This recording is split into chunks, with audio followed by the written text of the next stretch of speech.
ଯେତେବେଳେ ଛୋଟ ଥିଲା ସେତେବେଳେ କହୁଥିଲା ମୋ ମା ଠାରୁ ଏ ଦୁନିଆରେ କେହି ବଡ଼ ନାହାନ୍ତି। ଯେତେବେଳେ ଛୋଟ ଥିଲା କହୁଥିଲା ମୋ ମା ଠାରୁ ଏ ଦୁନିଆରେ କେହି ବଡ଼ ନାହାନ୍ତି। ଯେତେବେଳେ ଯୁଆଡେ ଯୁଆଡେ ଛୋଟ ବେଳେ ବୁଲି ବୁଲିକି ଆସିଲେ ବି ମା କଥା ମନେ ପଡୁଥିଲା, କାନ୍ଦି କାନ୍ଦିକି ପଳେଇ ଆସୁଥିଲା ମା ପାଖକୁ। କିନ୍ତୁ ଯେତେବେଳେ ଟିକେ ବଡ଼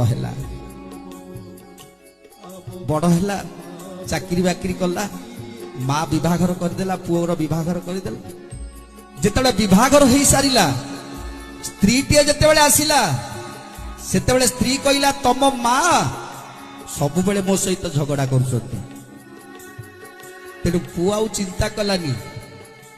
ଯେତେବେଳେ କହୁଥିଲା ମୋ ମା ଠାରୁ ଏ ଦୁନିଆରେ କେହି ନାହାନ୍ତି, ତାପରେ ଆରମ୍ଭ କରିଦେଲା ପୁଅ। କହିଲା ମା ତୁ କଣ କିଛି ବୁଝିପାରୁନୁ?